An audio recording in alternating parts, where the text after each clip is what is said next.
Hello, friends. Come on in to my workout room. This is where we take ideas and little concepts and we train them into more of a solid story idea. Um, the good thing about log lines is we don't necessarily need to come up with the entire story to get that little hook or that little storyline that's gonna drive the narrative. Also, log lines are usually mostly written at the end when you finish your story and you know what your story is. Then you can write the better log line. But I consider myself to be a little bit of a highly creative person, and just like to come up with story ideas. And um, I've many hours sat there and come up with various story ideas. Hence the idea for making this podcast. And so, without even writing a whole story or a whole script, I just like to come up with what if I were to write in this genre, or what if I were to write about this character or this idea. And I come up with a log line, and that just makes me happy. So, the process is simple. I might check my notes. You'll hear me scribble because it helps me to jot some ideas down and to see them on paper, and also to keep remembering. By the time we keep jabbering on and coming up with various uh, uh, story plots, some of them will fall apart and some of them will keep growing. And so I want to make sure that I write down all of the ideas that I believe I'll use at the end to create a logline with. Um, so yeah, you'll hear me scribble. For those of you watching video, yes, I do have a candle right there that now you can see through my glasses lens. Um, so for this episode, we are going to be coming up with two different film ideas. My first idea will be one of my favorite genres, which is an action comedy. And for my second movie idea, it'll be one of my least favorite genres, which is horror. I do not like horror films.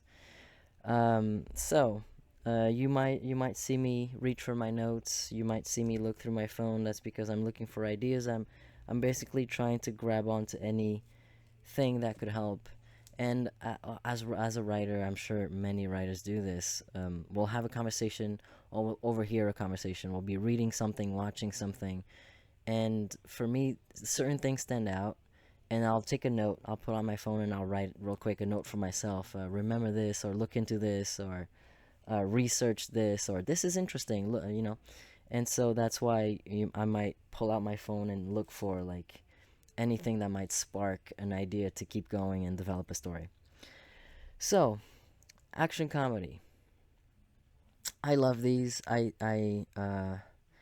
I might smack my lips a lot. I I I I enjoy a good action comedy. One of these films that you never really watch twice. Let's come up with something like that. Something that's a fun ride. You might just watch it once, but the story's decent. It doesn't have to be monumental. Again, you're just having that kind of day when you don't want to watch something heavy. You don't want to watch something that you're gonna think about, or like revolve your life around or get life advice from. You can just pop it on, relax, and let your brain not think too much. So let's come up with one of those. Um, I love the clumsy character, the one that makes witty comments, quips. Uh, Sometimes it helps me to get an actor in mind uh, to help me with the character. So I usually, for this one, the one that comes to mind is Ryan Reynolds, and in the that movie with Dwayne Johnson and Gal Gadot, is that how you say her name? Uh, Red Notice, I believe. Yeah, something simple like that. Um, but I love his character, character personalities. They have some good comebacks, some funny things, and I do enjoy the quirky, like sort of can escape. The character can has some physical ability, but um, I want to put this character in. Um, they're not made for this survival type of situation, type of escape, but they're gonna have to figure it out. That's always fun to use whatever you have in the room or use whatever you see um, can help save you and be creative in the moment. I like that type of character for these. Um, so I work. One of my one of my jobs is subtitles for films, and sometimes I think I fixed the sound. Um, I'll send them a message and I'll get like an auto reply. I'm out of the office until such and such. Usually like long weekends. I'm out of the office. If you need me, somebody else from the team. So I was thinking about uh, an auto reply message from work. My cat wants to say hi, and I not letting him come up. Um, an auto reply message. So let's say this person. So this guy, this main character, is an office worker, and he's burnt out. He's done. He needs a vacation, and he's booked it. Uh, let's say. Well, the destination might be important actually. So let's figure out the destination later. He's burnt out. He wants a vacation. He's booked the vacation, and he's going. Uh, and that's where so he goes on vacation, and he I guess one of the first scenes should be him putting typing out an away message that if somebody messages him while he's on vacation, they'll get that answer. Okay, great. So yeah. This is how I think. This is what goes on in my head. Um, so, uh, so let's make this an international uh, escape or movie. So he goes overseas. So he's in America. He goes overseas on vacation. Great. So now this makes it international. Um, and while he's on vacation, the first day or two, people email him at work and get the auto reply message, and um, it just so happens that some of these people, start to believe that the auto reply message is coded, and they feel threatened, and they feel like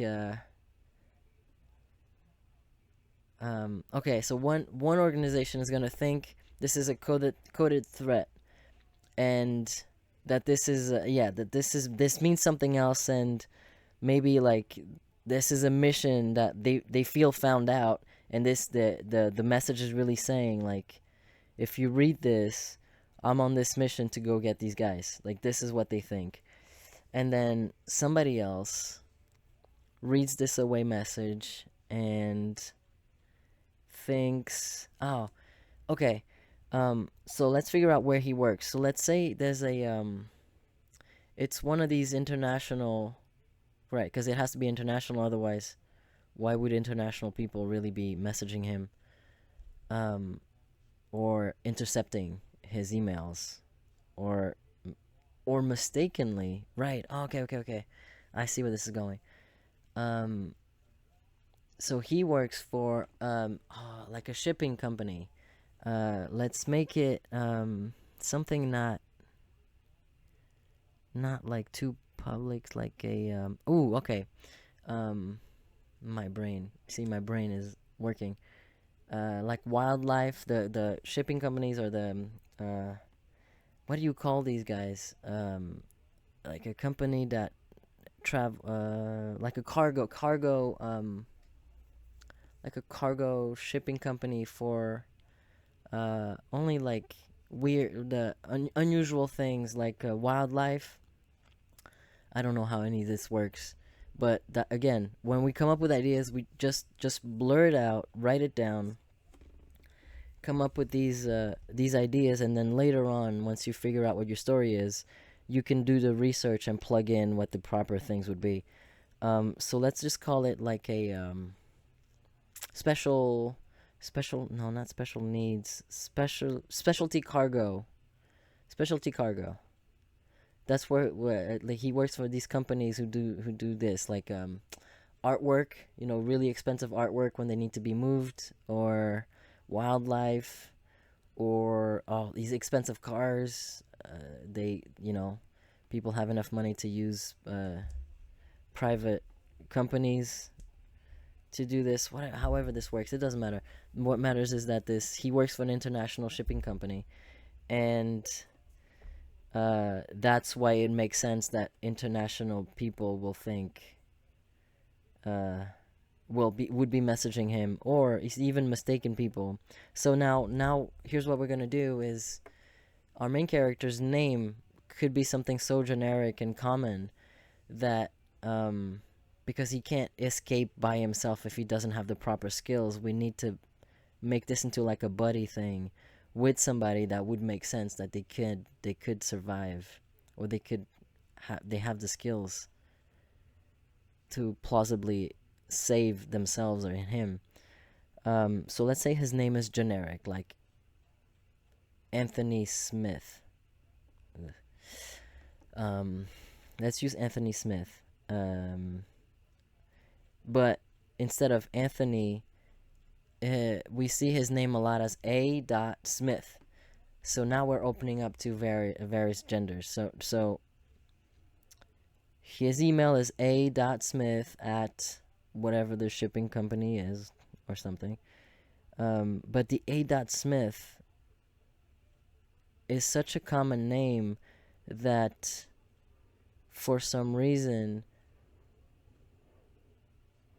various people whose names are also A. Smith, so Andrea or Andrew or whatever a name, and so the other people realize that they get messages saying, "Hey, we heard that there's these international people who have put a hit on you," and they're like, "On me? Why?" And and so now we're involving more people, and of course, one of these people would be like, let's put an FBI agent or some type of military side character, supporting character here, something that would be like, why is there a hit on me? And then they realize, oh, they're after this other person who's got the same name as me, and maybe they feel guilty because they think the international people are looking for them, and that they've got the wrong guy. So now this FBI person wants to go and save the guy on vacation, and so they get involved, and at least they have a little bit more skills. And it creates also the possibility in these scenes that, of course, our vacation guy, our office guy, isn't gonna know who the good and bad guys are. He just knows that he's noticing a lot of people are trying to kill him, or that he's getting shot at, and so this person's coming here to save him. But why would he trust him? Right, trust them right then and there. So it creates the possibility to also have some comedic moments.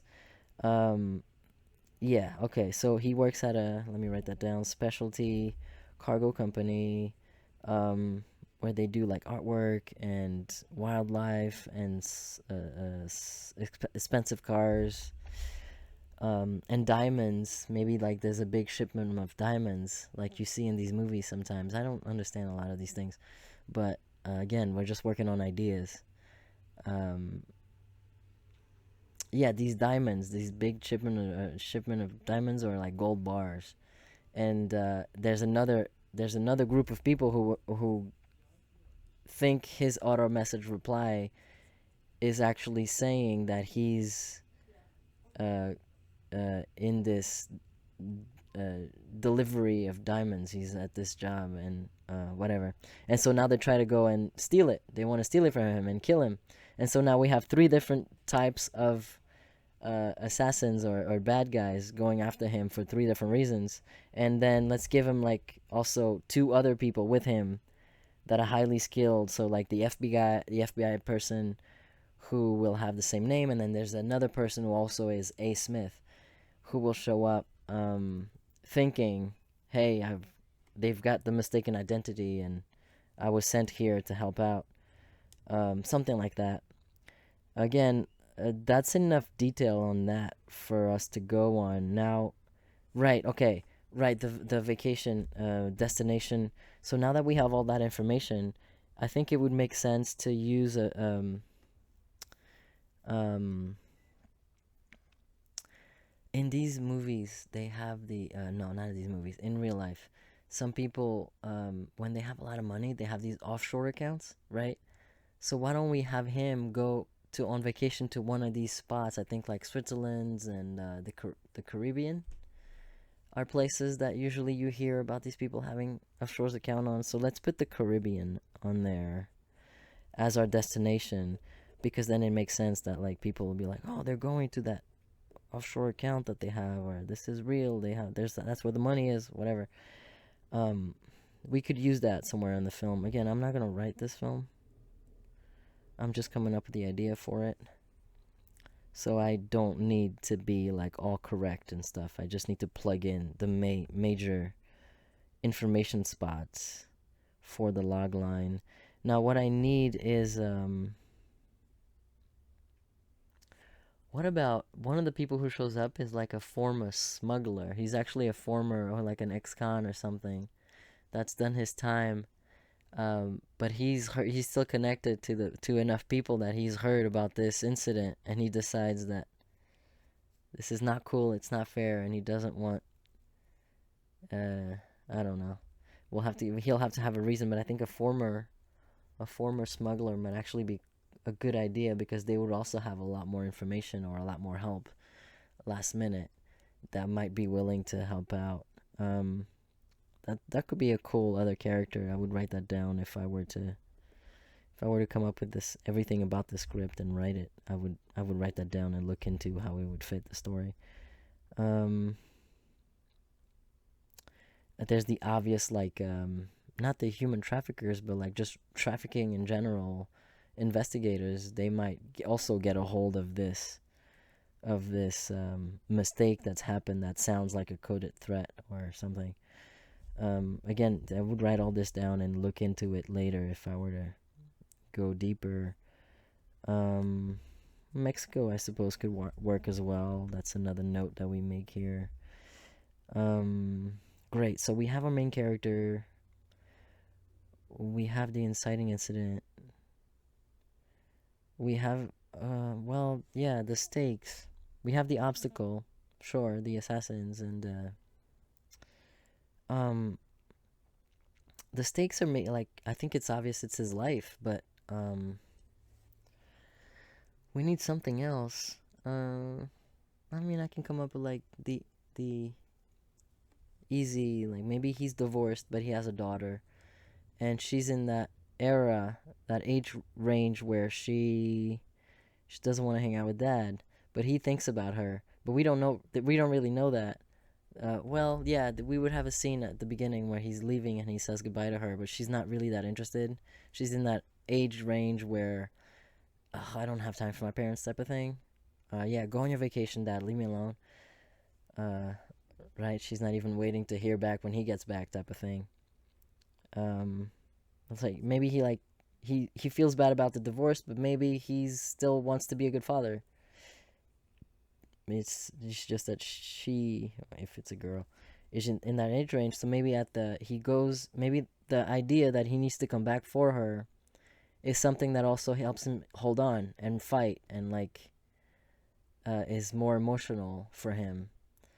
And maybe at the end of the film he survives, he comes back, and he wants to tell this amazing story to his daughter because he's so happy to see her again. And again, she's just not in that phase of life where she wants to give him the time of day, and he did all of that for a person who's not ready to acknowledge or to have that close relationship. Or okay, so there's the second stake for him is he feels guilty that he the about a divorce, but he still wants to be a good father, and so that he holds on to, I need to stick around for her to so that she still has a father type of thing. Um, because he really cares. Cool. All right. I think I have enough here. Um, I have enough here. I think otherwise we could talk more about his personality, and I think I would make him the like overly optimistic guy, like, oh, it's gonna be fine, it's gonna be fine, even though everything around him is on fire and he's getting shot at. He just always believes he's gonna be fine, because he has to if he wants to get home alive to his daughter. And then the other people that we pair him with, the I don't know, the FBI agent or former smuggler, maybe they're the ones who have already seen too much about life, and they go they're the pessimists. So now we have an optimist and a pessimist on screen, trying to help each other. Um, or yeah, like they think he's so oblivious that that's it. Like saving him has now become the suicide mission. But since they're there, um, but they've just seen so much that they're a little bit more pessimistic about things. And he's the only one. I know I'll be fine. I know I'll be fine. um, okay. I think I have enough here to create the logline for later. So this action comedy is enough. Perfect. So let's move on to our horror film. And we're going straight into it. Because when you're in the flow and the creativity is right on and you can feel it, I like to go straight into the next thing because I'm already on fire. I'm already on. I can feel it. Okay, so horror films. I don't enjoy them. I get scared very easily. I have nightmares the first time I watch a horror film, and I only watch a horror film because of work. um, when they pay me to watch them. Um, but I watch enough of them to be like, okay, I think I could come up with ideas for these type of movies pretty easily, and then I don't feel threatened about coming up with them because I actually don't feel like I would enjoy sitting down as a writer and spend 2 to 3 months of my life writing a script for a movie that I wouldn't enjoy in the first place. So I think I'm in a good spot to think about this. Also horror films. Well, let's see what happens. So, let me check my notes. As far as horror film goes, um, God, I feel like this is gonna be tough. But there's I used to love, I still do, um, watching acceptance speeches, like Oscar or award acceptance speeches. And so, what if we did this? Um, let's make it a writer director. I love writer directors. Um, yeah, writer directors. I absolutely love. So let's write about a writer director, filmmaker, obviously. Um, well, maybe not so obviously, but let's be detailed. Let's write about a writer director. And okay, he's just won an Oscar for best screenplay. I think that's more believable. I don't know that horror films win best feature. I mean, I guess he could win best director. I'm not sure. Um, I think I know Get Out won best screenplay, so I think that's the most plausible. Again, not that important because I could just put Oscar wins an Oscar, and not knowing what right now for the log line, I may not need that. I mean, I need that detail. I guess I'll see later if it's all that important. But let's make it a writer director who's won his first Oscar for a horror film. Um, right. Okay. Okay. Um, this writer director has won. There's a scene when he's receiving the Oscar for his film that when it came out, let's say it came out at the beginning of the year, and it's out of theaters, obviously, and it's now on streaming or whatever it is. And so, but it was so good and it did so well when it first came out that it was very popular. So it got greenlit right away for a sequel. So, there. So, during the filming of the sequel, or shortly before, he receives the Oscar for the original film. Um, yes. And okay, yes, because I recently worked on The Passengers, and I remember watching a interview where they were talking about the creepy things that were going on while they were filming the film on set. And so let's do that. Let's do so the this writer director filmed his movie during the filming of the original film. Creepy things were happening, hauntings and incidents, you know, weird incidents were happening, dangerous things. But everybody survived. Everything's fine. Maybe not. Who knows? I'll figure it out when you write the script. And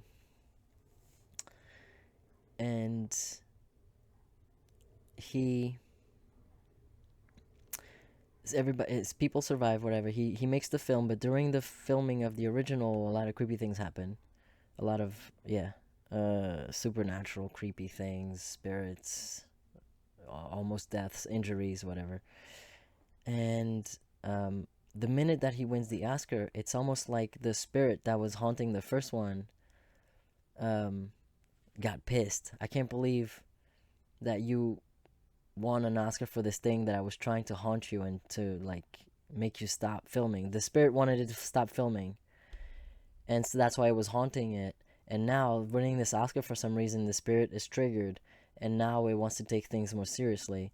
And so and so during the filming of the sequel that's going on around the time that the Oscar is being won, things get worse and people start to die. Yeah, in the filming of the sequel. So it's taking it more seriously. It's to be taken more seriously. Obviously, this is where more horror things come out. Um, Now, the interesting part about, so I'm having to write two horror films because now I have to figure out what this Oscar-winning horror film would be. um, Let me check my notes. But now I have to come up with what would be this? What's this creature? What's this supernatural entity? Um what's the antagonist in this film? Because we have our protagonists, the writer director and the crew, the actors. Um, we have the plot. He's filming a film and horror things are happening. And I'm looking at my candles, they're like going out. My fire. And so right, okay, let me check my notes. So now we need a second film. Okay, so um the film inside the movie, the film that wins the Oscar. So you guys know the concept of a wishbone. And you know how like some people, I don't know, I can't remember where, but sometimes it'll be like you have an eyelash and somebody will grab it and they're like, make a wish. And they say like, if it's at my thumb, if I open my fingers and it's on my thumb, then your wish comes true. And if it's on the my index finger, then you don't get your wish, I suppose. um right? And then they open and you figure out whether you get your wish or not. um Same thing with like wishbones. You have a wishbone and I guess you break it, and uh, you get a wish. You have to make a wish and you break it, and if it breaks in a certain way, or I can't remember what the thing is. But I did look up. I did look. I heard about the origins. It was I believe it was an Italian. I wrote the note here. Um, like an Italian tribe, way back in the day. Traffic school, Mallory. No. Right. Okay. Um, yeah, it was an Italian tribe or culture back in the day. They used to use bird bones. I think like the collar area. Um, they used to clean them and use them in their rituals because they believed the birds were a symbol of communication and they were closer to their gods and deities. And so they used to use bird bones in their rituals and ceremonies to get their deities to make their dreams come true, or like make their wishes come true, or to ask for whatever they wanted. Um, all right, so let's do that. So the film within the film, the Oscar-winning film, is about this group of kids or young adults in these horror films. There usually are kids or young adults, and they go on a trip to Italy and they stay in this village, and then they go one day and visit this tribe, and the tribe is like, oh, we'll teach you guys what our culture, and they tell them about this um, ritual, a ceremony that they do. They take the bird's bones and they clean them, and then they honor them in their ceremonies to get their deities to make them wishes. But of course, it turns out that this tribe is kind of evil, actually, or run by some evil entity. And what they're not telling these kids is that they're actually they're put their kids through their rituals, and I will show you. Actually, you guys can do it with us. And so they'll make them do it, and so they'll take this, they'll give the two people the wishbones, and they say, okay, stand here, both of you make a wish, and when you're done making a wish, you guys step back, or you guys pull on the wishbone, the collarbones of the birds, and you break it, and whoever's got the longest bone, that's the one whose dream comes true. That's what they tell these kids. And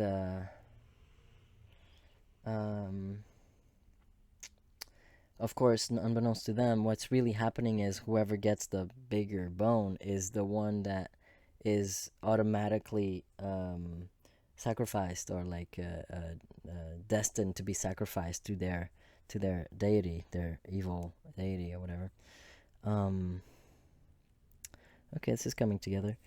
Uh, yeah, and maybe they keep the rest of the kids there to sacrifice in the next day, so we have some characters that try to obviously need to escape and have a movie, right? But the point is, okay, so now we have the Oscar-winning film, and the story there. So the film is called Wishbone, or Wishbones, I don't know. So now we have the evil entity, and we have what they want, and the stakes in horror films are, it's usually very simple. They're trying to live. They're trying to survive. Get away from this problem. Um, do I have? Okay, let me write that down. And all right, okay.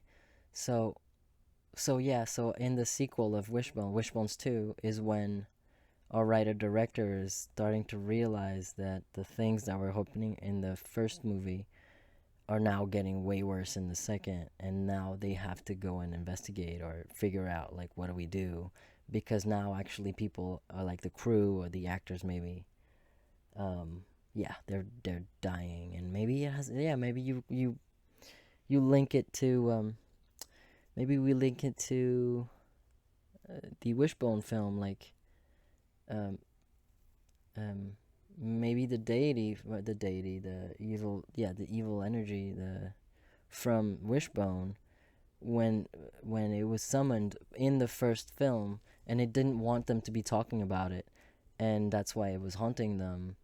But in this one, like the Oscar triggered it to be like, what? I can't believe I didn't want him to be doing this in the first place, and now they're winning Oscars for this. Then it gets pissed and kills everybody. I don't know. Logic in horror films. That's why I don't like them. Anyway, yeah, I think we have that, and then now the film really is about this writer director crew, uh, surviving this other thing and figuring out what it is, if it's related to the actual film, if it's not, if it's something else, and how do they get out of that. But luckily for us in the logline, we don't have to come up with the ending, and we don't want to tell people what the ending is. We just want them to hook them into, like, this is what happens. Let's see how it. Let's see the journey. Um, okay, I think I have enough for that one as well. Um, so I am done. Just gotta write that down. And so what I do next is I will be back with the log line. I'll go and write the log line. Come up with some titles. Well, the first one's easy. That would probably be auto reply, and then the second one, if it's not wishbones, it's something else. But no, it can be wishbones. Anyway, um, thank you guys. I will be right back with the final content.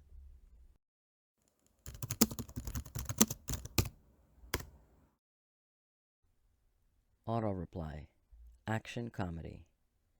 When an out of office auto reply message is mistaken for a coded threat, a burnt out office worker becomes the accidental target of international assassins during his vacation. Would you watch or pass? Put it in the comments. Cold read, horror. While filming the sequel to a horror movie that won him an Oscar, a writer-director realizes the terrifying hauntings occurring in this production mirrored the incidents ignored during the making of the original film. Except this time, people are dying. Would you watch or pass? Put it in the comments. Thank you for listening to the Logline Lab. I'm Chris. Keep the ideas rolling.